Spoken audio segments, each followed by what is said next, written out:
Assalamualaikum warahmatullahi wabarakatuh.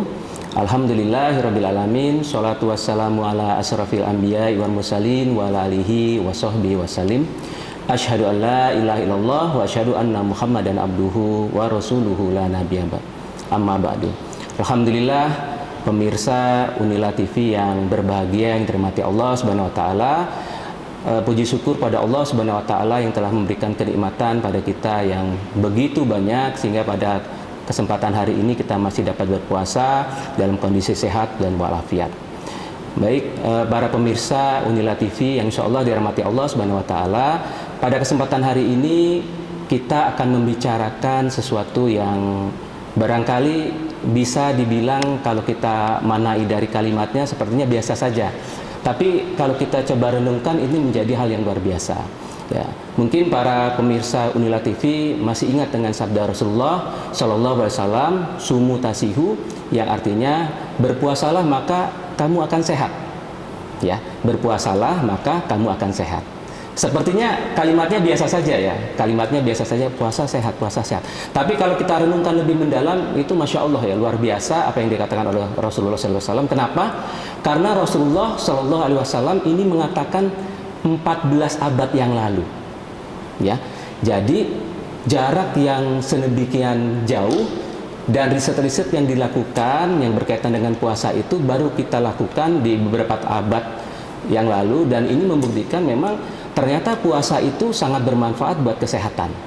Ya, jadi kalau menurut saya sumu tasihu ini adalah suatu ungkapan yang luar biasa, begitu dalam. Ya, puasalah maka kita semua akan sehat. Ya, jadi di dalam perintah puasa itu justru sekarang perintah puasa itu digunakan banyak ya dari para ahli, bukan hanya mengambil syariat berpuasanya saja, tetapi juga mengambil dari sisi ilmiahnya. Bagaimana puasa penerapannya untuk terapi dari berbagai penyakit, bagaimana puasa untuk diet, bagaimana puasa dan seterusnya dan seterusnya dan seterusnya. Nah, kita akan mengkaji dari beberapa manfaat dari puasa. Ya, barangkali dari pemirsa Unila TV sudah mengetahui sedikit banyak atau membaca ya tentang perintah puasa ini sehingga hubungannya dengan kesehatan. Tetapi mari kita mengkaji ini lebih sedikit lebih dalam ya, seperti itu. Baik. Perintah puasa bagi kesehatan ya. Jadi manfaatnya ini kita mulai dari bagaimana manfaat puasa ini untuk proses pencernaan tubuh kita. Ya. Jadi saya akan mengajak pemirsa Unila TV untuk menghitung-hitung sederhana. Jadi begini ya. Saya akan menjelaskan sedikit bagaimana proses pencernaan di dalam tubuh manusia. Jadi ketika kita makan ya, masuk makanan ke dalam mulut, lalu masuk ke dalam esofagus kita, masuk ke lambung, ke usus ya, dan seterusnya. Nah, ketika makanan itu masuk ke dalam mulut, maka dia akan sampai di lambung, dan di lambung makanan tersebut akan mengalami proses pencernaan kurang lebih sekitar 4 jam. Setelah itu baru makanan akan turun ke usus halus, dicerna kembali dan mengalami proses pencernaan, diserap ke dalam tubuh kita, itu kurang lebih 4 jam. Jadi total estimasi ketika suatu makanan sampai dia diutilisasi, digunakan oleh tubuh kita di dalam proses pencernaan, diserap zat gizinya, itu kurang lebih adalah sekitar 8 jam. Ya. Nah, sekarang coba kita hitung ketika kita melaksanakan ketika kita makan di dalam kondisi tidak berpuasa. Jadi kalau saya anggap ya, kita semua ini sarapannya sekitar pukul 7 pagi. Ya, kita sarapan pukul 7 pagi, maka makanan itu akan selesai, ingat tadi 8 jam ya, jam 7 berarti pukul 15. Ya. Tetapi pemirsa Unila TV, apakah kita akan menunggu pukul 15 baru akan makan siang? Tidak. Ya, jawabannya tidak. Kenapa? Ketika kita pukul 12 tentu kita akan makan siang. Ya, jam 12 kita makan siang, terus jam 12 ini akan selesai proses pencernaan secara komplit baru pukul 8 malam. Dari jam 12 tadi masih ingat yang selesai proses pertama itu adalah jam 3 sore ya, jam 3 sore. Berarti antara jam 12 sampai jam 3 sore ini ada proses pembebanan dari proses pencernaan kita. Jam 8 tadi ya, jam 8, tapi kita tidak makan menunggu jam 8 kan? Ya. Kita makan ada yang sebelum maghrib, bahkan mungkin jam 5, setengah 6 ya, sebelum sholat maghrib ada yang makan jam 7. Anggap saja kita makan semua jam 7 untuk makan malam. Jadi ada 1 jam lagi. Jadi dalam 1 hari itu bisa 4 jam. Itu hanya makanan yang kita bilang wajib ya. Sarapan, makan siang, makan malam. Tapi kita tidak hanya itu, bukan? Jadi ketika kita jam 9 kadang-kadang udah ngerasa lapar, kita makan snack ya, makan kue-kuean dan seterusnya. Jam 4 sore ya, jam 4 sore ada tukang siomay lewat, ada tukang bakso lewat, kita panggil lah ya, bang sini bang ya, kita panggil, terus kita makan. Nah ya, jadi selain yang tadi 4 jam ada lagi proses pembenahan yang lain. Ini yang kita jalani selama 11 bulan ketika kita tidak berpuasa. Baik, sekarang pemirsa Unila TV, kita hitung-hitung kembali di saat kita berpuasa. Ketika kita berpuasa, maka kita anggap saja sahurnya pukul 4 ya, kita mengikuti sunnah Rasul bahwasanya kita akan mengakhirkan sahur ya, pukul 4 kita sahur. Terus makanan sahur itu akan selesai ya, kita cerna, akan selesai kita serap dan siap diutilisasi, itu adalah ketika pukul 4 tambah 8 pukul 12. Dari jam 12 sampai pukul 6 sore ketika kita berbuka, maka proses pencernaan ya, organ-organ pencernaan kita tidak bekerja secara keras. Mereka tetap bekerja ya, karena organ-organ pencernaan ini adalah yang organ selalu bekerja selagi kita masih hidup ya, tentu seperti itu. Tapi ketika ada makanan, ini bekerjanya lebih keras. Jadi dari jam 12 sampai jam 6, maka ini pembebanan tidak terjadi, relatif pekerjaan yang dilakukan oleh organ pencernaan ini menjadi lebih baik. Jika dilakukan 11 bulan, ibarat kalau kita mengendarai mobil selama 11 bulan terus menerus ya, maka di dalam 1 bulan ini ibaratnya mobil itu kita servis habis-habisan, kita tune up ya, kita perbaiki mesin dan seterusnya ya, sehingga ini akan memberikan dampak yang baik sekali bagi organ pencernaan kita. Itu manfaat yang pertama. Apalagi manfaat berikutnya? Manfaat berikutnya masih berkaitan dengan metabolisme adalah proses detoksikasi.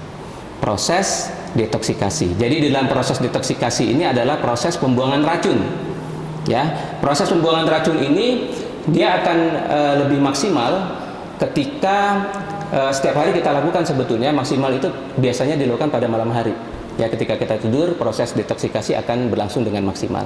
Nah, tetapi khusus pada bulan Ramadan, proses detoksikasi ini dia berjalan dengan lebih optimal lagi, lebih baik lagi. Ya, sehingga proses pembuangan itu akan berjalan dengan sangat baik, dan ini efeknya apa buat tubuh kita? Tentu tubuh kita akan menjadi lebih segar ya, tubuh kita akan menjadi lebih sehat. Selanjutnya apalagi?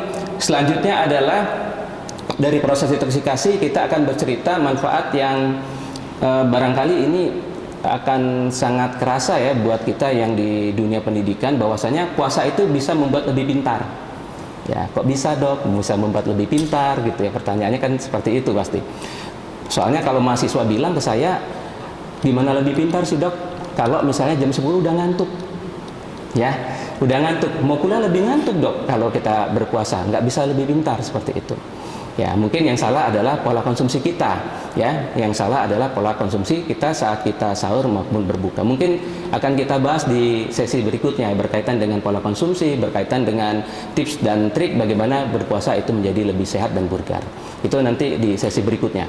Nah, kita akan bercerita ternyata perintah berpuasa ini ya, jauh sebelum Rasul juga ini sudah dijalankan oleh ilmuwan-ilmuwan secara ilmiah. Mereka tidak menjalankan syariat tapi mengambil suatu hipotesis bahwasanya puasa itu memang akan mencerdaskan. Jadi kayak Socrates ya, Galen dan seterusnya, ini mereka berpuasa tapi bukan untuk, tentunya bukan untuk mendapatkan pahala, tapi mereka berasumsi, mereka berhipotesis bahwa dengan berpuasa maka bisa membuat lebih cerdas, dan itu mereka laksanakan. Nah, lalu ada perintah berpuasa dan ada penelitian bahwasanya memang betul. Jadi ketika kita berpuasa maka suplai glukosa ya, suplai glukosa, suplai oksigen ya, suplai nutrisi itu lebih banyak digunakan, energi juga lebih banyak digunakan untuk ke otak.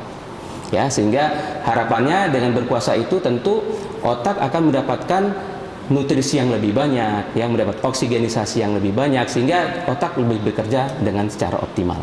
Itu kenapa pada saat kita berpuasa maka tentu akan lebih cerdas. Orang yang berpuasa, yang sering berpuasa, insya Allah akan menjadi orang yang cerdas. Ya. Selanjutnya apa lagi? Sudah 3 ya. Yang keempat ini adalah berpuasa itu akan sangat baik untuk fungsi kardiovaskuler. Apa itu kardiovaskuler? Kardio jantung, vaskuler adalah pembuluh darah ya. Jadi puasa ini akan bermanfaat buat jantung kita dan fungsi pembuluh darah kita. Ya. Pemirsa Unila TV bisa membandingkan ya, barangkali saya kasih sedikit pengandaian lah.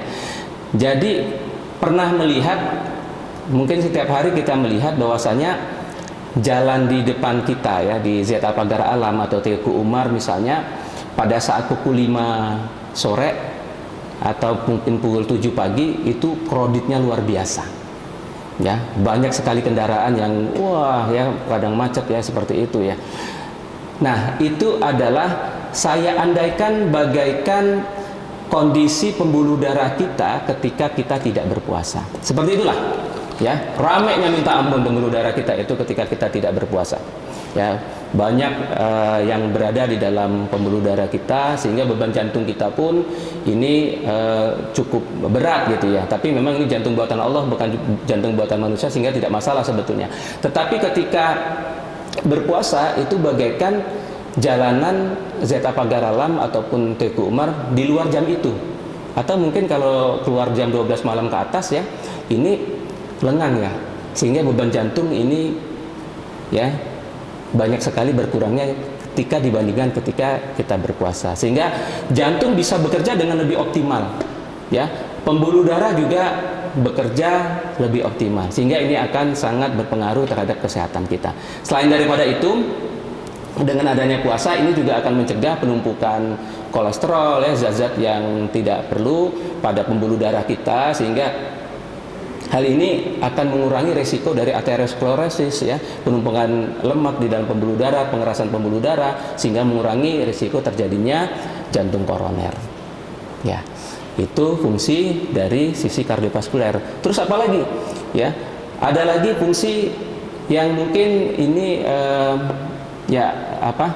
barangkali tidak sering kita sadari ya, tapi ini adalah rahasia yang Allah berikan, salah satunya di dalam perintah berpuasa. Jadi ketika kita berpuasa ini akan memperbaiki fungsi sel.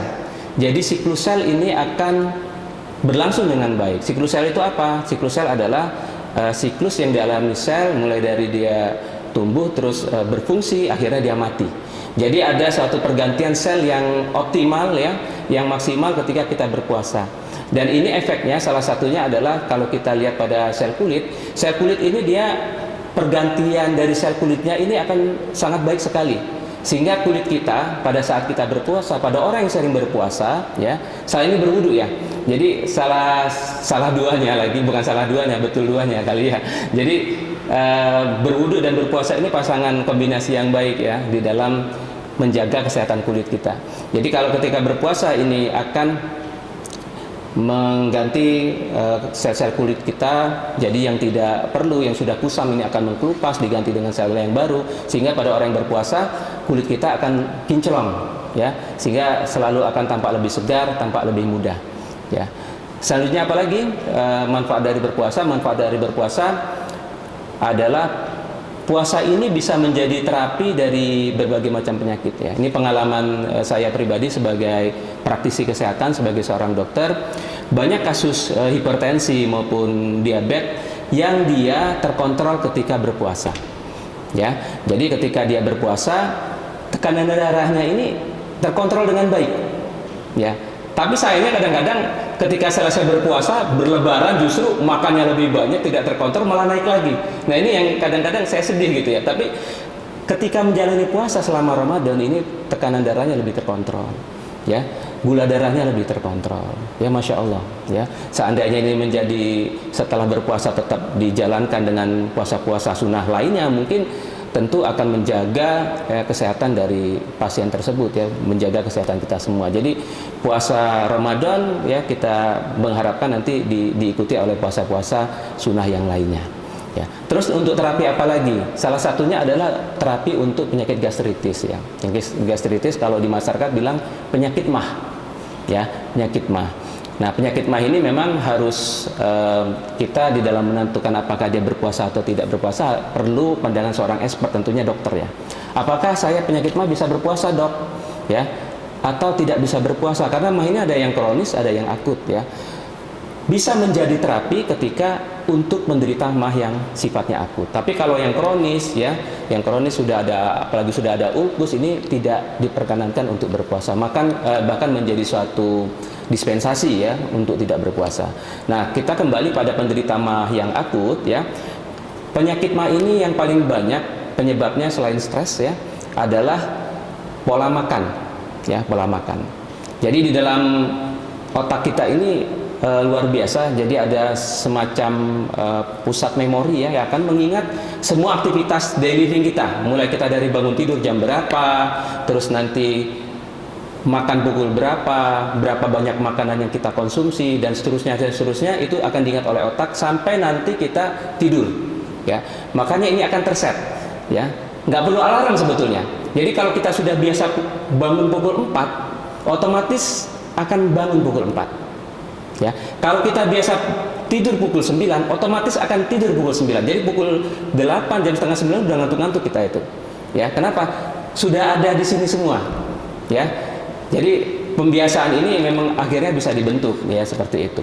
Nah, salah satu kendala di dalam orang penyakit mah, kenapa bisa sakit mah, adalah karena pola makan tadi saya bilang ya. Misalnya biasa makan jam 7, 12, jam 7 seperti saya sampaikan tadi, ternyata jam 12 belum makan karena kesibukan, makannya baru jam 1, jam 2 misalnya. Jam 12 otak ingat kalau ternyata jam 12 si A ini biasanya makan ya. Tetapi kok jam 12 belum makan juga si A, tapi otak tetap mengeksekusi. Jam 12 apa? Dia akan perintahkan asam lambung untuk tetap dikeluarkan ya. Jadi asam lambung akan diperintahkan dikeluarkan jam 12 dengan jumlah sebanyak makanan yang biasa kita makan. Jadi kalau biasa makan satu piring nasi dengan lauk-lauk pauknya, ya segitu juga yang akan dikeluarkan asam lambungnya oleh otak, akan memerintahkan dari organ pencernaan kita ya, dikeluarkan. Terus ternyata nggak ada makanan ya, jadi nggak ada makanan pemirsa, karena terlambat ya tadi ya, jam 2, jam 1, jam 2 baru makan. Nah, asam lambung ini bagaikan pisau bermata dua ya pemirsa ya. Jadi dia ketika nggak ada makanan, maka dia akan bukan menggerogoti, tapi dia akan mengiritasi dari sel-sel lambung kita sendiri. Sehingga kenapa pada orang penyakit mah akut ya, keluhannya itu adalah nyeri, keluhannya adalah sakit, begah, ya, kembung, ya, seperti itu. Karena memang asam lambung ini nggak ketemu lawan, nggak ketemu makanannya, maka dia akan mengiritasi dari lambung kita sendiri. Ya. Lalu apa hubungannya dengan puasa sebagai terapi? Ya. Pada saat kita berpuasa itu ada satu rutinitas. Ya, makan jam 4, makan jam 6. Atau mau ditambah lagi makan setelah tarawih, kalau ada yang biasanya tarawih masih ada makan lagi. Ya. Nah, ketika kita pola itu kita terapkan jam 4, jam 6 selama 1 bulan, pada awalnya memang ya, biasanya pada awal kita berpuasa itu ada mengalami semacam adaptasi dari organ pencernaan kita. Ya, karena biasa dengan pola tadi saya bilang 7, 12, 7, ya. Kok ini beda ya? Jam 7 nggak ada makanan, jam 12 nggak ada makanan, jam 7 nggak ada makanan. Otak akan nge-save perilaku kita yang baru. Oh, ternyata si B ini dia makannya udah berubah jadi jam 4 ya. Ternyata dia akan makan lagi jam 6 sore. Otak akan mengingat itu. Jadi wajar kalau misalnya di awal kita puasa sering ada keluhan seperti keluhan mah, padahal selama ini mungkin kita makannya sudah terjaga, ada keluhan misal beberapa hari, karena memang otak ini akan kita membuat perilaku baru yang harus akan diingat oleh otak kembali. Tapi setelah itu dia akan ingat jam 4 sampai jam 6. Dan perilaku jam 4 sampai jam 6 ini dianggap sebagai perilaku baru dan itu konsisten, maka ini akan mengurangi dari penyakit mah itu sendiri. Ya, ini sebagai terapi. Ya, selanjutnya puasa akan mencegah penyakit psikosomatis. Apa itu penyakit psikosomatis? Psiko itu adalah psikis, somatis itu adalah tubuh. Jadi penyakit yang terjadi pada tubuh kita karena psikis kita. Ya, gangguan cemas, ya, gangguan ketakutan dan seterusnya. Efeknya apa? Ketika kita cemas apa yang terjadi? Ya, kita jadi malas makan, ya, sakit ulu hati, ya, keluar keringat dingin, jantung duk-duk cepat-cepat gitu ya. Normal sebetulnya, tapi kalau dia menjadi cemas terus-menerus ya, akibatnya somatis kita, tubuh kita yang akan mengalami sakit. Pada saat kita berpuasa, kondisi tubuh kita, kondisi psikis kita ya, kondisi psikis kita ini dalam kondisi yang baik, ya, yang tenang, dalam kondisi yang tenang. Sehingga dengan kondisi yang tenang ini ya, kondisi cemas, penyakit-penyakit yang berdasarkan dengan kejiwaan, maka insya Allah ini akan teratasi. Ya, jadi puasa bisa menjadi terapi seperti saya sampaikan tadi untuk penyakit degeneratif, ya, untuk penyakit-penyakit tertentu, ya. Untuk diet sekarang ada intermittent fasting dan seterusnya, ya, sungguh luar biasa. Ya, ala kulli hal, para pemirsa Unila TV yang berbahagia, demikianlah manfaat-manfaat dari puasa yang bisa saya sampaikan pada kesempatan kita. Insya Allah apa yang kita dengarkan, apa yang kita pelajari pada hari ini, pada kesempatan kali ini, mendapatkan pahala di sisi Allah Subhanahu wa Ta'ala. Ya, semoga kita bisa memperoleh kenikmatan sebesar-besarnya, baik secara pahala, ya, baik secara janji-janji Allah berupa surga Allah Subhanahu wa Ta'ala, dan tentunya manfaat juga bagi kesehatan kita semua. Wabillahi taufiq wal hidayah. Wassalamualaikum warahmatullahi wabarakatuh.